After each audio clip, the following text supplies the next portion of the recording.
Hey, this is Gene. I'm here to celebrate the here we go for Rasmus Hojlund. I can't say things, with my stroke. It's hard for me to say certain things sometimes. Um, but I was checking all the different YouTube's videos on him, and also the announcement through the United Stand, United People TV. Sam at United People TV was very happy. So am I. I think he's a great player, and it's just something that we should always have done, is get younger guys and develop them like we did with Ronaldo. And this is something that we need to do. It'd be interesting to see whether he plays. I think he should be in the strikers role. He's just as fast or faster than Marcus. This guy runs under 11 seconds on 100 meters, so he's one of the fastest people in the league. I don't know if he's faster than Dan James. Maybe we're 100 meters he is. But I just want to get on here because I like the sign. I don't care what we paid for him. I wanted him more than Kane. I have an issue with Mark again, somehow trying to take credit for this sale because he'd been talking about it for a couple months when everybody knew that he was somebody that we wanted. We wanted him last year. Everybody, because we wanted to get him, was like 40 million, and that it was a young player that we could groom and have either somebody. If Ronaldo would have been here, he could have been an understudy to him. And the guy loves Manchester United, and you want players that love playing for the team they want to go to. This guy loves Manchester United, and we should always strive to have players that want to play here and have the ability to play here. And I think it's going to be a great signing for us. I think unless he doesn't get hurt, I think he's going to be. I don't want to put too much pressure on him. I think he's going to be a great for us, or a legend at some point. The the other reason I got in here is because he said something later in his video, and I continually have to talk about this because he basically blamed the Glazers because we didn't get Kane, that we don't pay enough, or we didn't have enough money. Uh, in a calendar year, from July of last year to July right now, we've spent over 400 million pounds.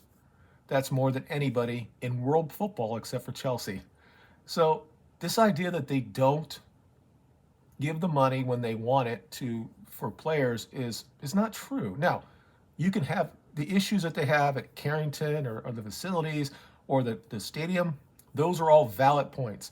And I don't want them there either. I want somebody that's going to come on that's a fan of the team, that looks at football first before being a corporation or money that way.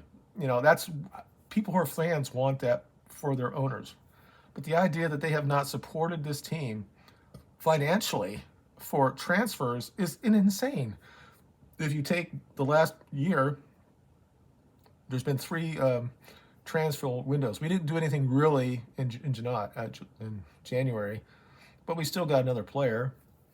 He's gone now. He's going back. Now he's actually Dortmund, which I really liked. I wish he would stay, but he got hurt. A lot of guys get hurt with us. I don't know why that is, but it just happens. But the idea that they have not given money for us, we have actually spent more, I think, than any other club in the last 10 years. Chelsea might still be there because Chelsea was crazy, but Chelsea have basically sold all this other stuff, and I think they're back like it. They're probably at either profit or they're only 100 million in the hole. We are really in the hole when it comes to stuff like this. We can't sell anybody. Now, you can be on the Glazers case that we can't sell anybody out, but again, I have to get back to this point. The Glazers are not football people. They hire people to do stuff. You as a fan or whatever, a pundit, can sit there and say they're not hiring the right persons to do those things, but they don't go on the field. They are not the manager. They've done a lot of fucking things. They got probably we thought the best manager in the world when we got Mourinho, and we got 3 trophies that first year.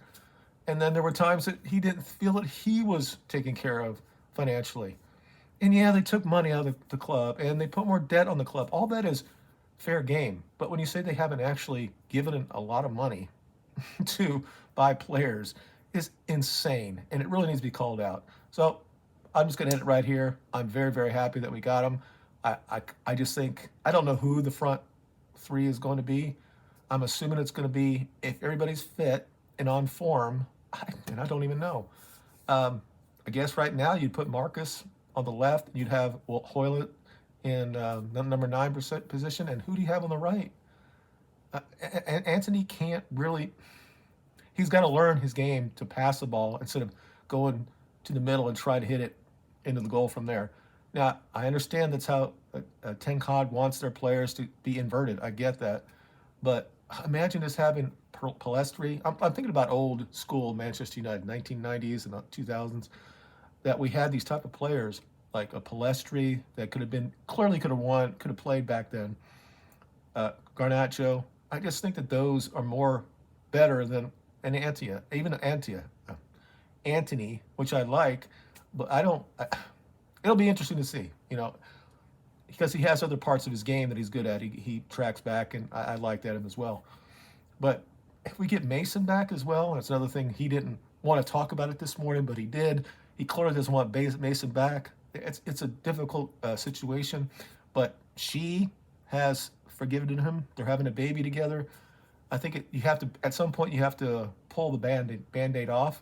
I think that they should probably have a press conference. They both should have a statement, and then they should actually listen to the press, should ask some questions. And, maybe 10 questions, and that would be the end of it. And then the rest of us can make our decisions on it. At some point, we have to let them to live their life. And if we are so, I don't know what the word is, no forgiving when it comes to things like this, or not give any redemption, and that he can never ever play for Manchester United when he wants to play here, and he's going to have a family. I don't know. It's a difficult situation. Maybe he should be loaned out. I don't know, but I don't want to go into that. I just want to talk about Hojlund because I think it's a great signing, and Mark is just really, he needs to get off his own ass sometimes. Seriously, the whole thing at the first 3 or 4 minutes about this whole video today was not about Hojlund. It was about how he was so great because he said all along that we were going to get him, when everybody was talking about that for the last 3 months as well, Mark. Anyway, you guys have a good weekend. It'll be interesting to see if we have the rest.